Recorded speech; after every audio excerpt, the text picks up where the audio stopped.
Hello, Craig. My name is Elizabeth Stevens, and I'm a reporter for the Canadian War News Broadcasting Centre. I'm honored to be here speaking with you.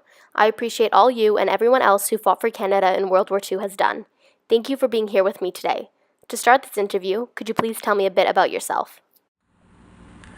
Thank you for having me. My name is Craig Mitchell. I'm 24 years old and I was born in Thunder Bay, Ontario in 1922. Tell me a bit about your childhood. I am the oldest of 7 children. I grew up on a farm, and when I wasn't completing my schoolwork, my siblings and I were helping my parents outside. We didn't have much money, so we all needed to give a hand.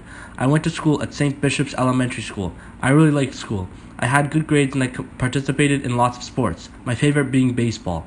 I was on the team every year. I only have an education up to grade 8, however. My parents and I decided for me to not attend high school because I needed to get a job to be able to continue to support my family. I worked as a newspaper delivery boy. I would be on my feet all day, walking up and down the streets, shouting to get the attention of people so they would buy my newspapers. That's great that you helped support your family. Well, speaking of them, tell me about your parents. My parents are super strong and caring. They gave me so much even though they had so little. My mom died when I was 17 due to breast cancer. It was the worst day of my life when I found out what happened. It was extremely hard on my dad. It took a long time before he became his usual self again. My dad and I became closer after my mom passed. My dad would tell me stories about World War I. He was there on the battlefield. Before this, I knew a lot about the war. It was in these many months that I spent so much time with my dad that I knew I wanted to be a soldier and fight for my country. I just didn't expect to be out there fighting so soon. A couple months later, Britain and France declared war on Germany, and some months later, I enlisted to become a part of the Canadian Army. What was the reaction of your father when you told him you enlisted? Did he know before you did it? No, he didn't know. In fact, I told him 2 weeks after I enlisted. He would always tell me when he talked about his war experiences, "Don't go being a hero enlisting in the army. It will only bring you closer to death." He lost a lot of his friends in World War I, and he never wanted me to experience the same loss and pain he did. He's a parent. I could see his point of view. What father would want his son to die so young? I think after losing my mom, he just didn't want there to be a chance of losing me too. He'd say, "If conscription doesn't shoot you in the foot, don't go shooting yourself in the foot." Wow, you really had different opinions about fighting in the war.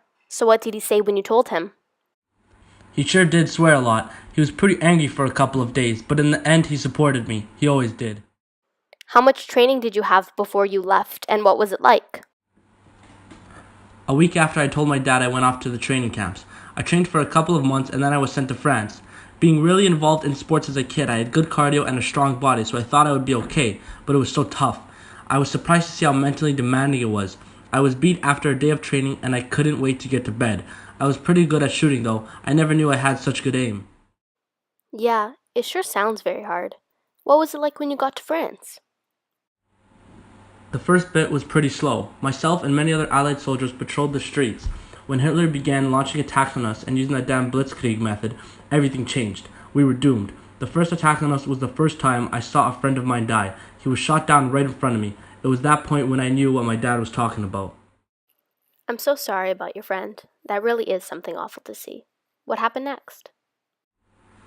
We kept moving back and eventually we got to the Dunkirk beaches. The Germans kept advancing and us Allies could not defend ourselves the way we needed to against the blitzkrieg. I killed so many people and I saw so many people dying, so many dead bodies. Every day felt the same, us losing territory and getting pushed farther back to the beaches. I felt hopeless. I could see why you felt hopeless. That's terrible. Tell me about what it was like once you were pushed onto the beaches. I felt so vulnerable. It was so easy for the German pilots to drop bombs on us. We were in the complete open, and that is exactly what they did. When the planes came to drop bombs, we were supposed to lie on the ground. I would pray as I lied. These moments were the scariest parts. I had no idea what was happening above me, and if I would be hit like so many of the other soldiers. I will never forget the fear I felt when I saw the planes approaching us. Wow, I can't even imagine that. How long were you on the beach for? I was on the beach from May 26th to June 4th. I remember the days exactly. How did you evacuate? Who saved you? We didn't have a plan for this because we underestimated the power of the German forces. Once we saw the British ships approaching the beaches, everybody was cheering. I got on a little ship with about 14 soldiers. I was pretty lucky I got out when I did because many soldiers had to wait a lot longer. It sure is great that Churchill thought of this idea for normal sailors to come with their ships. Yes, I believe if this miracle did not happen, Germany would have taken over France and most Allied soldiers on the beach would have been captured. He is the reason I lived to see another day. How was your journey back to Britain? Me and all the men on my ship were so hopeful once we boarded. Halfway through our journey, German planes began flying over and bombing our ships. So many ships were hit, including ships my friends were on. I watched 5 of them sink and could not do anything while trying to avoid the bombs myself, but luckily ours was not hit. What was it like when you got back to Britain?